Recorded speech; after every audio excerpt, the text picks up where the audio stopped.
¿Qué tal, amigos? ¿Cómo están? Sean bienvenidos a su programa de Familia en Familia, dando gracias a Dios por este día y pidiendo a Dios la bendición para todos ustedes y de todas las personas que nos acompañan a través de los medios televisión, internet. Y les saluda a su amigo y servidor, Padre Jorge, misionero de Jesús y de María, en este hermoso día. Y ofrezco y pido por todos ustedes y todas las personas que nos siguen pidiendo oración, que les prometimos orar y que están en esta necesidad. Y con mucho gusto los pongo, los pongo en esta super intención. Y también por que ustedes se pueden comunicar, tenemos teléfonos 8, no, ¿cuál 8? 689-7390, 91 y 92. 689-7390, 91 y 92. También tenemos en Chula Vista, área 619-420-1538, 420-1428. Y tenemos también lo que es la Denver, Colorado, área 720-229, área 720-229-5642, 229-5642, para todos nuestros hermanos allá con Pilar y Toño. Y también tenemos nuestra página de internet, montemaria.org/amor, y tenemos el canal 50.4 televisión abierta, área de San Diego y Tijuana. Y las redes sociales, Jorge Zárraga Sacerdote, Misterio de Fe o Montemaría Radio y Televisión. Muy bien, estamos en este horario, en este día es particular, y bueno, estamos aprendiendo, estamos haciendo lectura, porque no es otra cosa más que la lectura del Catecismo de la Iglesia Católica, y juntos estamos aprendiendo, leyendo y reflexionando sobre el Catecismo de la Iglesia Católica para todos ustedes. Y nos habíamos quedado en el número 60. Estamos empezando desde lo primero, ¿no? ¿Qué es lo que hemos visto? Vimos en el capítulo primero, la primera sección tiene la primera parte, perdón, tiene dos secciones, primera y segunda. Estamos en la primera sección. Y veíamos en capítulo 1, el hombre es capaz de Dios. El hombre es capaz de Dios. Esto es lo que habíamos meditado en el capítulo primero. Estamos ahorita en el capítulo segundo. Cómo Dios sale al encuentro del hombre. Cómo Dios sale al encuentro del hombre. Y estábamos entonces viendo que en este ámbito la revelación de Dios, en el artículo 1, la revelación de Dios. Habíamos visto, Dios revela su designio amoroso, y estamos, número 1, romano, Dios revela su designio amoroso, y número 2, romano, las etapas de la revelación. Y bueno, pues esto es lo que hemos estado viendo. Y el último número que habíamos visto, bueno, habíamos visto desde el origen, Dios se da a conocer, y estábamos la alianza con Noé. Y habíamos empezado, Dios elige a Abraham, vimos el 59 y el 60. Vamos a repasarlos, nada más leerlos para retomar un poquito lo que hemos visto, hemos leído y hemos reflexionado juntos. Dice: para reunir a la humanidad dispersa, Dios elige a Abraham, llamándolo fuera de su tierra, de su patria y de su casa. Génesis 12:1. Para hacer de él Abraham, es decir, el padre de una multitud de naciones. Génesis 7:5. En ti serán benditas todas las naciones de la tierra. Y es lo que habíamos visto en el número 59. Número 60, que fue el último que vimos. El pueblo nacido de Abraham será el depositario de la promesa hecha a los patriarcas, el pueblo de la elección. Romanos 11:28. llamado a preparar la reunión un día de todos los hijos de Dios en la unidad de la iglesia. Juan 11:52, Juan 10:16. Ese pueblo será la raíz en la que serán injertados los paganos hechos creyentes. Romanos 11:17 al 18 y 24. Nos habíamos quedado leyendo este pasaje y analizando de que pues nosotros como paganos, o sea, no judíos, tenemos esta bendición de haber sido injertados y que también van a ser injertados más adelante los judíos cuando se conviertan. Y dice Romanos 17 al 18, decía que si algunas ramas fueron desgajadas, mientras tú, olivo silvestre, está hablando de cómo el olivo plantado por Dios, que es el pueblo judío, se fueron desgajados, y el olivo silvestre, o sea, los paganos, fuimos injertados en este olivo sembrado por Dios. ¿Sí? Y hecho partícipe con ellas de la raíz y de la savia del olivo. No te engrías contra las ramas. Ay, es que los judíos son de lo peor. No, no. No te engrías contra las ramas. Y si te engríes, sábete que no eres tú quien sostiene la raíz, sino la raíz quien te sostiene. O sea, las bases de la fe en Dios y lo que los judíos van a transmitir, ¿no? O a través del Antiguo Testamento. Pero dirás, las ramas fueron desgajadas para que yo fuera injertado. Muy bien. Por su incredulidad fueron desgajadas, mientras tú, por la fe te mantienes. No te engrías, más bien teme, que si Dios no perdonó las ramas naturales, no sea que tampoco a ti te perdone. Así pues, considera la bondad y la severidad de Dios. Severidad con los que cayeron, bondad contigo. Si es que te mantienes en la bondad, que si no, también serás desgajado. En cuanto a ellos, si no se obstinan en la incredulidad, serán injertados. Qué poderoso es Dios para injertarlos de nuevo. Porque si tú fuiste cortado del olivo silvestre, que eras por naturaleza, para ser injertado contra tu natural en un olivo cultivado, con cuanta más razón ellos, según su naturaleza, serán injertados en su propio olivo. Esto es lo que nos dice Romanos 17 y 18 y 24, nada más que yo leí del 17 al 24.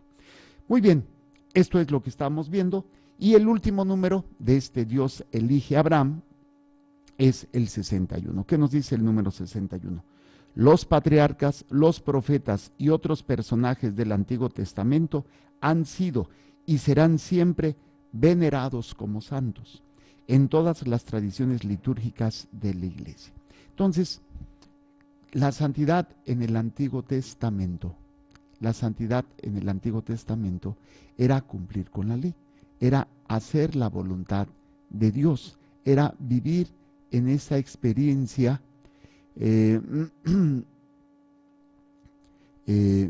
y esta experiencia que va a ser fascinante para todos nosotros, como este hombre, Abraham, como Jacob, como Isaac, Jacob y Josué, van a poder alcanzar y son reconocidos como santos en la tradición de la Iglesia por haber obedecido a Dios.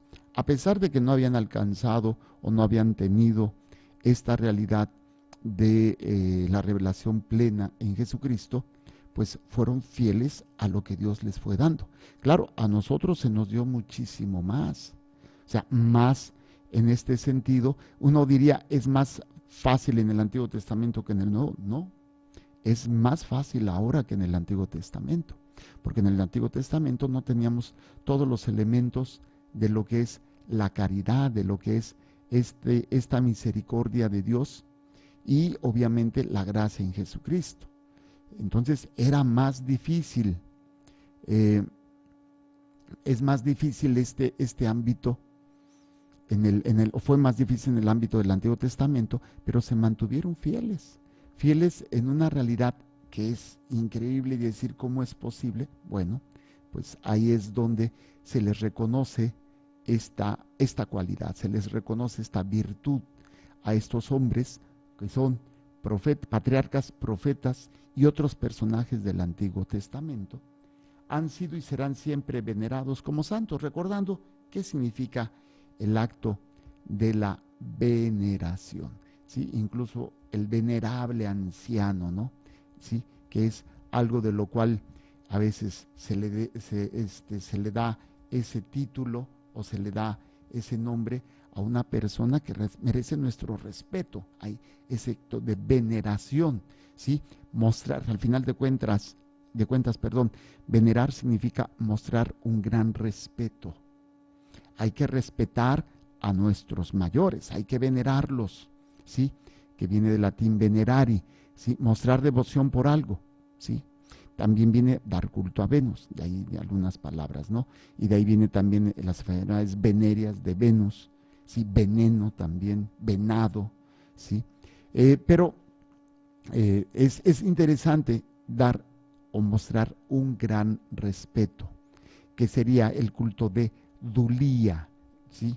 Que es una manera en la cual se les reconoce algunas cualidades a las personas que han llegado a tener una amistad con Dios, ¿sí? Entonces es una veneración especial a los ángeles, a los santos, ¿sí? Que es muy importante para poder entender el lugar que le damos a los santos. Y de ahí viene también la veneración a María. A los santos es dulía o veneración, gran respeto, y hiperdulía, veneración o un gran y especial respeto a la Virgen María. ¿Sí? Está por arriba de los santos, está por arriba de los patriarcas, de los profetas. La Virgen está en un respeto más grande que se le debe que a los demás santos, ¿sí? Y a todos, tanto del Antiguo como del Nuevo Testamento. Obviamente, en este ámbito, pues es cuando comprendemos el papel importante de todo el Antiguo Testamento, de esos personajes que se consideran que fueron fieles a Dios a pesar de la dificultad y de no contar con todas las herramientas y elementos que tenemos ahora nosotros. Recuerden que pues ahí el cumplimiento de la ley en el pueblo judío era bien pesado, ¿sí? No todos lo cumplían, y los que lo llegaron a cumplir, bueno, pues fueron estos hombres que fueron fieles a Dios, fueron fieles a pesar de la dificultad, a pesar de todas las pruebas y de todas esas realidades que a veces pues no era tan fácil en el Antiguo Testamento mantenerse firme como lo es ahora. Ahora, pues tú pecas y te confiesas. Antiguamente tú pecabas y tenías que hacer una serie de sacrificios y actos de purificación. Incluso eras rechazado, eras marginado. O sea, era difícil, sinceramente. Era más difícil en el Antiguo Testamento. Pero hubo hombres y mujeres que fueron fieles a Dios. Por eso se les reconoce y se les venera, o sea, se les tiene un gran respeto. La dulía, que se llama, ¿no? Del veneración, o sea, gran respeto a estos personajes del Antiguo Testamento. Pero también el que se le da a la Virgen María. Por eso, patriarcas, profetas y otros personajes del Antiguo Testamento han sido y serán siempre venerados como santos en todas las tradiciones litúrgicas de la Iglesia.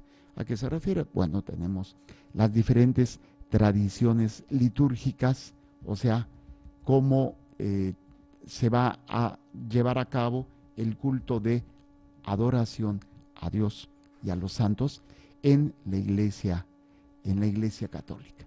Y tenemos, para entender esto, pues hay el rito que nosotros conocemos, es el rito latino que tenemos y que va a ser muy, muy importante dentro de nuestra vida.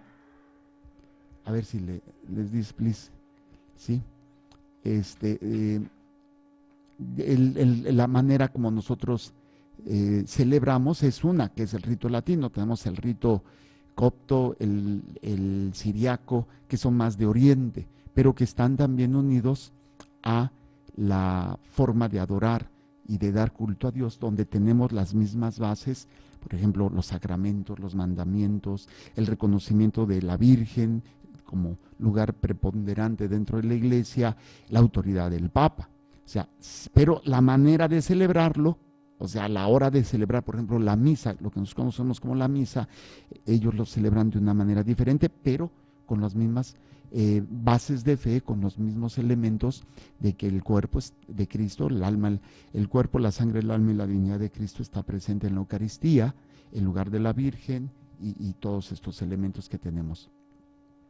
¿Y cuáles son? Bueno, el rito latino, principalmente el rito romano, y como el rito ambrosiano, hispánico, visigótico, los ritos bizantino, alejandrino, copto, siriaco, armenio, maronita y caldeo. Y dice el Sacrosanto Concilio Fiel, la tradición declara que la Santa Madre Iglesia concede igual derecho y honor a todos los ritos legítimamente reconocidos y que quiere que en el futuro se conserven y fomenten por todos los medios. Entonces, es la manera como lo hacen. Por ejemplo, nosotros nos tocó a Madre Blanquita y un servidor cuando fuimos en ese viaje a Tierra Santa. Nos tocó entrar a una misa copta. No, hombre, pero obviamente es en su idioma y la misa dura 3 horas. 3 horas. Y se tiene un altar, pero es diferente el altar. La gente está en una parte que sí también tienen asientos y todo, pero están varios sacerdotes realizando el rito, o sea, la manera como celebran el culto a Dios, pero es dentro de lo que es reconocido y aceptado por la iglesia. A eso se refiere, ¿sí? Entonces, los santos y los profetas, en todos estos ritos, en todas estas formas de celebrar, de dar culto a Dios dentro de la Iglesia Católica, que es los diferentes ritos latino, copto, siriaco, armenio, que dijimos alejandrino, maronita, caldeo, ambrosiano, hispánico, visigótico. Dice, los patriarcas y profetas y otros personajes del Antiguo Testamento han sido y serán siempre venerados como santos en todas las tradiciones litúrgicas de la Iglesia, en todas las tradiciones litúrgicas. Esto nos ayuda muchísimo. Ok, vamos a entonces, hasta aquí sería el rubro de Dios elige a Abraham.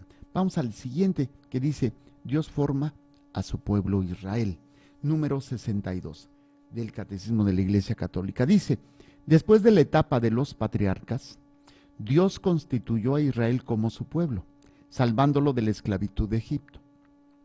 Estableció con él la alianza del Sinaí y le dio, por medio de Moisés, su ley, para que lo reconociese y le sirviera como al único Dios vivo y verdadero, Padre providente y juez justo, para que esperase al Salvador prometido. Vamos a ver qué es lo que nos presenta este texto ya meditado y leído con más calma. Después de la etapa de los patriarcas, ¿cuáles serían considerados los patriarcas? Bueno, Abraham, Isaac y Jacob son considerados los patriarcas. Este término es interesante entenderlo, sobre todo por el hecho que nos va a permitir entender que hay dentro de, acuérdense que estamos viendo las etapas de la revelación, de la salvación. En estas etapas, una de ellas se llama patriarcas, aquellos hombres y mujeres, sí, que van a marcar una pauta, Abraham, Isaac y Jacob, y que fueron jefes de familia. Abraham, fundador, luego su hijo Isaac, que va a tener 2 hijos, Jacob y Esaú, y luego Jacob, que va a tener 12 hijos y que se le va a cambiar el nombre a Israel, el que lucha con Dios y sale victorioso. Y ya después de ahí también, incluidos los primeros 12 hijos de Jacob, primero los 12 hijos de Jacob, que van a ser, por decir así, las cabezas de las tribus. Pero en general los primeros o los patriarcas son considerados ellos 3, Abraham, Isaac y Jacob. Entonces, después de esta etapa de los patriarcas, acuérdense la historia que hemos visto, Dios llama a Abraham, Abraham sale de su tierra, de la tierra de Ur, de los caldeos y llega a Canaán. Ahí se establece, tiene a su hijo Ismael y luego a su hijo Isaac. Ismael es despedido y va a fundar a los ismaelitas o agareños, los árabes, y después tiene a su hijo Isaac, que también se le va a conseguir una esposa, como a él, de la tribu de su madre. Y va a traer, y va a ir Jacob, más bien, a la tierra del hermano de su madre, Labán, y ahí va a casarse con dos mujeres. Que, bueno, primero va a ser Raquel, y la otra va a ser Lía. No me acuerdo. Bueno, el caso es que se casa o tiene dos mujeres. De estas dos mujeres van a salir sus 12 hijos.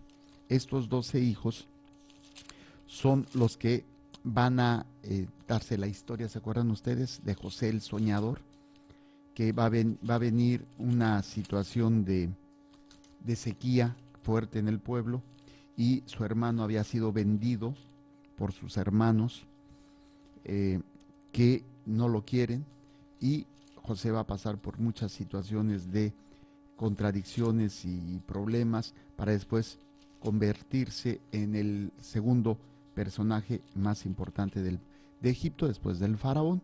Y en esa sequía se va a dar esta ¿cómo se llama? Pues bendición, donde los hermanos de Jacob van a buscar alimento a Egipto.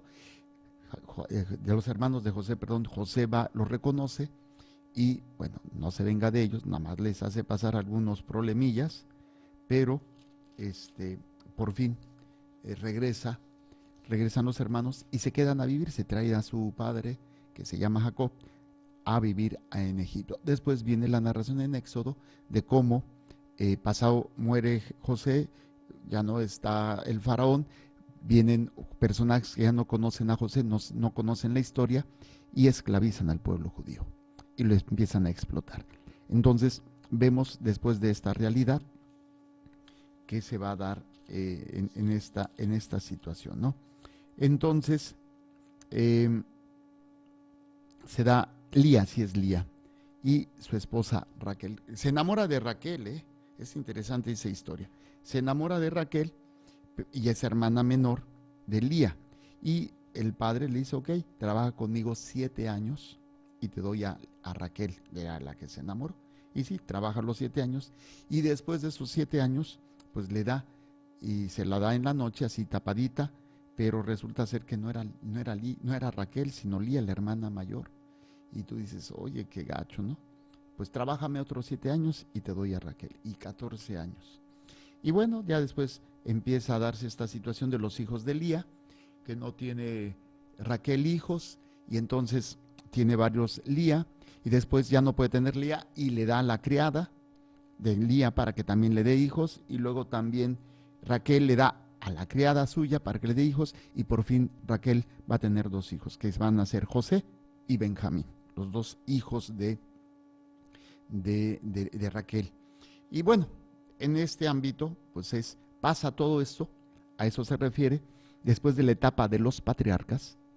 Dios constituye a Israel como su pueblo, salvándolo de la esclavitud. Entonces, esta narración que le estoy dando, se da la esclavitud y Dios los va a salvar, los va a rescatar, cuando establece con él la alianza en el Sinaí y le da por medio de Moisés su ley, para que le reconociese y le sirviera como al único Dios vivo y verdadero, Padre providente y juez justo, y para que esperase al Salvador prometido. Este elemento es muy interesante. ¿Qué es lo que sucede? Dios, sabemos la narración, Dios rescata a Moisés de que lo quieren asesinar junto con muchos otros, a los niños hebreos recién nacidos, porque están multiplicando. Se les ordena a las parteras matarlos. La madre de Moisés lo esconde en una canasta y lo suelta en el río. Lo descubre la madre, la hermana del faraón, se queda con el niño, lo cría como suyo, y Moisés crece como príncipe de Egipto. Pero después defiende a su pueblo, tiene que salir huyendo para que no lo maten, y se establece como pastor, y después tiene ese encuentro con Dios a través de la zarza ardiendo. Se le llama a liberar al pueblo, obedece, se dan las 10 plagas y finalmente saca al pueblo, pasan por el mar, llegan al monte Sinaí y ahí sube a la montaña a recibir las tablas de la ley. Y es precisamente para que reconocieran a Dios y le sirvieran como al único Dios vivo y verdadero. Esto es bien importante. ¿Cuál es la finalidad entonces de todo este proceso? Que los demás pueblos tienen muchos dioses o tienen un Dios, pero no es el Dios verdadero. Entonces Dios llama a este pueblo para que conozcan a Dios, para que lo conozcan, para que lo reconozcan y le sirvieran, o sea, solamente en Dios, solamente en este único Dios verdadero se va a encontrar la plenitud, se va a encontrar la estabilidad. Y Dios empieza a preparar un pueblo, solamente en Él. Esto va a ser muy difícil. Primero porque el pueblo hebreo pues estaba en contacto con los dioses de Egipto. Segundo, porque luego el pueblo pues no tiene la madurez, no tiene la fortaleza y constantemente va a estarse desviando, va a estar temeroso y va a buscar respuestas en lugares que no debe de buscar. ¿Sí? Vamos a ir descubriendo este elemento que va a ser muy interesante, como es la gracia de Dios que va a ir actuando, pero que también el pueblo va a tener que irse educando. ¿Se acuerdan ese momento donde Moisés subió al monte a recibir las tablas? Tardó 40 días, 40 noches. El pueblo dice, no, pues ya nos dejó, ¿y dónde está Dios? Haznos un Dios. Le piden a Aarón que les haga un Dios de oro, un becerro de oro, para adorar y tener. Y pues obviamente es un Dios a la medida de ellos, no un Dios exigente, ¿no? Y bueno, ese es todo proceso que se da y que va a ser muy, muy interesante en el proceso de la acción de Dios en el pueblo judío que va a llamarlos. Y aquí el Catecismo de la Iglesia Católica nos está citando un documento del Concilio Vaticano II, la Dei Verbum número 3. Se los voy a leer. Bueno, dice, para reconocerlo y servirle, pero no servirle como servir a otros, o sea, vamos a suponer, en el matrimonio se casa uno para amar, reconocerla como su esposa o su esposo y servirle solo a él. Pero pues bueno, ok, tengo a ella y voy a servir a otras. No, no se puede, hay que ser fiel, hay que mantenerse fiel. Y esto pues obviamente el pueblo judío también lo va a ir entendiendo, pasar de la poligamia a la monogamia, para también vivir esa fidelidad tanto a Dios como en el matrimonio. Pero dice, para que lo reconociese y le sirva como al único Dios vivo y verdadero, Padre providente y juez justo. Esta imagen de Padre providente y de juez justo le va a costar mucho trabajo al pueblo judío entenderlo. Le va a costar mucho trabajo al pueblo judío irlo asimilando. Repito, por sus propias experiencias, van a ver a este Dios, o sea, no lo alcanzan a comprender, no lo alcanzan a visualizar bien, lo ven como un Dios juez, con juez justo, pero también muy, muy estricto, muy fuerte, ¿no? Castígalos a ellos como nos castigaste a nosotros, con mano poderosa y brazo extendido. Pues da miedo, ¿no? Da miedo. Incluso los mismos personajes que son reconocidos como santos, como personas especiales, le tenían cierto temor a Dios. Algunos pues, sí se hablaba cara a cara con ellos, como Moisés, ¿no? Con él hablaba cara a cara cuando Aarón y su hermana María reclamaron, pues también Dios nos ha hablado a nosotros. Ok, entonces Padre providente, juez justo. Y de ahí para esperar a la plenitud de la revelación, o sea, la última etapa de la revelación. Y cuando hablamos de revelación, o sea, del acto de darse a conocer Dios y dar a conocer su proyecto para nosotros para llegar a la salvación, o sea, a la plenitud a la cual hemos sido creados, pero que por nuestra vida de pecado nos ha costado mucho, mucho trabajo. Entonces, Padre providente y juez justo. Y para que esperase al Salvador prometido. Nos manda a la Dei Verbum número 3. ¿Qué nos dice la Dei Verbum número 3? Dice, Dios creándolo todo y conservándolo por su verbo, da a los hombres testimonio perenne de sí en las cosas creadas. O sea, un testimonio constante, permanente de sí mismo en las cosas creadas. La belleza, la perfección, el orden, la, la, la, la estabilidad, la interacción que hay en la creación de los seres vivos y de los astros y del agua, del fuego, de la tierra, los elementos. O sea, eso, hay un orden, hay un cosmos muy hermoso.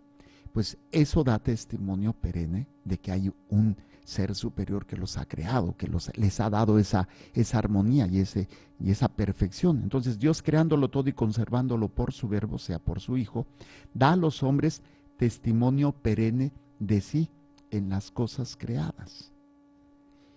Y queriendo abrir el camino de la salvación sobrenatural, ya lo habíamos visto en otro momento, se puede conocer a Dios por la sola razón, sin necesidad de una revelación, pero ya conocer más a fondo el proyecto de Dios no se puede dar solamente con la sola razón o con elementos naturales. Tiene que haber un acto sobrenatural, fuera de la naturaleza, de lo cotidiano, de las leyes, que es físicas, las leyes matemáticas y biológicas. Es cuando Dios se hace presente en la historia de la humanidad, ¿sí? Queriendo así abrir el camino de la salvación sobrenatural, se manifestó, esto es revelación, revelarse, manifestarse, además personalmente a nuestros primeros padres, Abraham, Isaac y Jacob, ya desde el principio. Después de su caída, Adán y Eva, alentó en ellos la esperanza de la salvación, Abraham, Isaac y Jacob, con la promesa de la redención, y tuvo incesante cuidado del género humano para dar la vida eterna a todos los que buscan la salvación con la perseverancia en las buenas obras. ¿Sí? Esto es importante. Para dar la vida eterna a todos los que buscan la salvación y la perseverancia en las buenas obras. Puedo tener buenas obras pero no buscar la salvación, o puedo buscar la salvación y no buenas obras. Las dos son importantes. En su tiempo llamó a Abraham para hacerlo padre de un gran pueblo, al cual luego instruyó por los patriarcas, por Moisés y los profetas, para que lo reconocieran Dios único, vivo y verdadero. Para que lo reconocieran, ¿sí? Para que lo reconociesen y le sirvieran como al único Dios vivo y verdadero, Padre provimente y justo juez, y para que esperaran al Salvador prometido, y de esta forma, a través de los siglos, fue preparando el camino del Evangelio, o sea, el camino de la salvación, del juez justo, del juez misericordioso, del mediador entre Dios y los hombres, que es Jesucristo. Esto sería entonces el número 62 del Catecismo de la Iglesia Católica. Vamos al número 63. ¿Qué nos dice? Israel es el pueblo sacerdotal de Dios, el que lleva el nombre del Señor. Es el pueblo de aquellos a quienes Dios habló primero, el pueblo de los hermanos mayores en la fe de Abraham. Vamos a ver a qué se refiere esto. Israel es el pueblo sacerdotal de Dios. Éxodo 19:6. Vámonos a Éxodo 19:6. Hay que entender esto. ¿Qué significa sacerdote? Sacerdotes. Sacer, el que es sagrado, dote, el que da lo sagrado.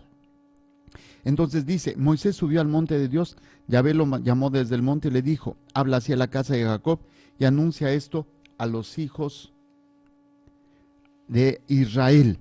Vosotros habéis visto lo que he hecho con los egipcios y cómo os he llevado sobre alas de águila y los he traído a mí. Ahora pues, si de veras me obedecéis y guardáis mi alianza, seréis mi propiedad personal entre todos los pueblos, porque mía es toda la tierra. Seréis para mí un reino de sacerdotes y una nación santa. Estas son las palabras que has de decir a los israelitas. O sea, que todo lo que hagamos tiene que ser en función de darle a Dios lo mejor de nosotros, de darle al prójimo lo mejor de nosotros. Bueno, eso era para el pueblo judío, ahora con mayor razón para nosotros. Pero sí es importante este elemento, es el pueblo sacerdotal, el pueblo que va a ofrecer a Dios, el pueblo que se va a entregar a Dios, el pueblo que le va a entregar lo mejor de sí a Dios. El sacerdote que da lo sagrado y el que está de frente de Dios, ¿sí? Israel es el pueblo sacerdotal de Dios, el que lleva el nombre del Señor. Vámonos a Deuteronomio 28:10. Deuteronomio 28:10. Dice así: todos los pueblos de la tierra verán que sobre ti es invocado el nombre de Yahvé y te temerán. ¿Sí? Invocado el nombre de Yahvé. ¿A qué se refiere esta invocación del nombre de Yahvé? Dice, la expresión del lenguaje jurídico que significa la pertenencia. O sea, este pueblo le pertenece a Dios. Y el que se meta con este pueblo se mete con Dios. Y es precisamente esta alusión de pertenencia, ¿sí? Pues, en el ámbito jurídico, cuando tú tienes un documento, por ejemplo, los documentos de compraventa te hacen dueño de lo que compraste, el carro, o la tenencia, o, no, la tenencia no, eso es un impuesto. Los documentos de la casa, donde es tuya o que le estás pagando y que te pertenece a ti. Es cómo compruebo que algo me pertenece. Actualmente pues se hace por medio de un documento, un papelito, que te pone como titular del terreno, de la cosa que se está poseyendo. Y se refiere precisamente, vamos a ver, nos manda 2 Samuel 12:28. Estoy viendo la nota al pie de página de 28:10. 2 Samuel 12:28. Libro 2 de Samuel 12:28. Dice así: ahora pues, reúne el resto del ejército, acampa contra la ciudad y tómala, para que no sea yo quien la conquiste y no le dé mi nombre. Está hablando Dios, ¿sí? A el pueblo. Dice, conquista tú para no darle yo el nombre a este pueblo. Reúne el resto del ejército, acampa contra la ciudad y tómala.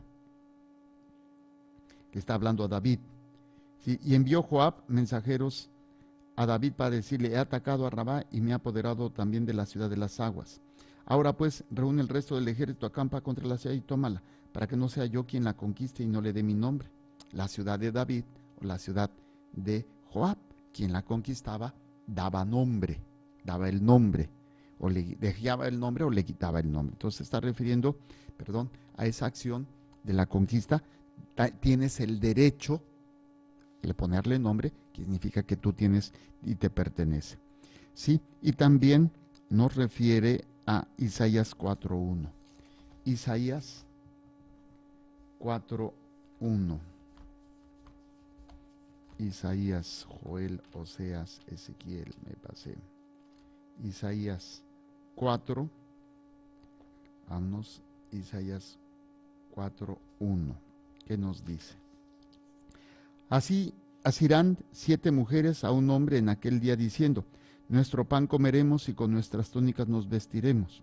Tan solo déjanos llevar tu nombre, quita nuestro oprobio. ¿Sí?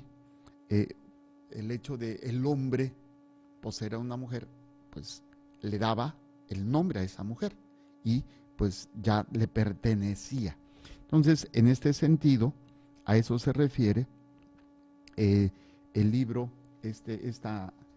¿cómo se llama? Deuteronomio, en el que estábamos, Deuteronomio 28:10, cuando se refiere Dios a esta acción de darle el nombre. Y decía, todos los pueblos de la tierra verán que sobre ti es invocado el nombre de Yahvé y te temerán. O sea, el pueblo que invoca a Dios es el pueblo que le pertenece a Dios, no puede invocar un pueblo que no sea de Dios. Y para que sea de Dios, Dios tiene que ser quien gobierne. Dios tiene que ser la autoridad ahí para que sea invocado. Y es el nombre de Dios el que es invocado. Ya, el ejemplo más simple sería los hijos cuando están peleándose o cuando le están, papá, ayúdame. Obviamente el papá reconoce la voz del niño. No va a ir el vecino, no, sino simplemente el papá es el que va a ir a ver qué necesita el niño, ¿no? Que es esa invocación que hace el hijo cuando le grita, papá, mamá. Bueno, el pueblo invoca a su Dios y ese Dios, el dueño de ese pueblo, el rey de ese pueblo, me refiero al Dios rey, el que gobierna, es el que va a hacerse presente. Por eso invocar significa pertenecer. Todos los pueblos de la tierra verán que sobre ti es invocado el nombre de Yahvé y te temerán. Ok, entonces Israel es el pueblo sacerdotal de Dios, ya lo vimos, y el que lleva el nombre del Señor, ya lo vimos. Es el pueblo de aquellos a quienes Dios habló primero. El Viernes Santo se hace una oración cuando se pide por los judíos, no, ese es el sábado. Pero bueno, el Viernes Santo, en la oración universal del antiguo misal, hablaba precisamente, a Dios habló primero a los judíos, después a los paganos, pero ellos fueron el pueblo escogido, el pueblo escogido, el pueblo de los hermanos mayores en la fe de Abraham. Entonces, no podemos nosotros ponernos así como que en violencia contra ellos o en juicio. Hay que pedir por ellos, porque son nuestros hermanos mayores, y en esa experiencia pues estar siempre agradecidos, porque gracias a través de ellos nos viene la fe, hay que orar por ellos. Eso es nuestra ¿cómo se llama? Nuestra experiencia de vida. Muy bien, hasta aquí nos quedamos, vimos el 61, 62 y 63 del Catecismo de la Iglesia Católica. Fueron los números que hoy pudimos leer juntos, aprender juntos, y que esto pues nos ayude a meditar más y conocer más nuestra fe. Que el Señor les bendiga y les proteja, haga resplandecer su rostro sobre ustedes y les conceda su favor. Que el Señor les mire con benevolencia y les conceda la paz. Amén. Jesús, que tu sangre pura y sana circule en estos cuerpos enfermos, y que tu cuerpo puro y sano transforme estos cuerpos débiles, y que una vida sana y vigorosa palpite dentro de ellos. Amén. Y la bendición de Dios Todopoderoso, Padre, Hijo y Espíritu Santo, descienda sobre ustedes y permanezca para siempre. Amén. Muchísimas gracias. Continuamos con nuestra programación. Terminamos esta primera hora, que es de catecismo, y regresamos con la siguiente hora, que es en otro formato, pero continuamos con ustedes. Recuerden, Dios es amor y te ama.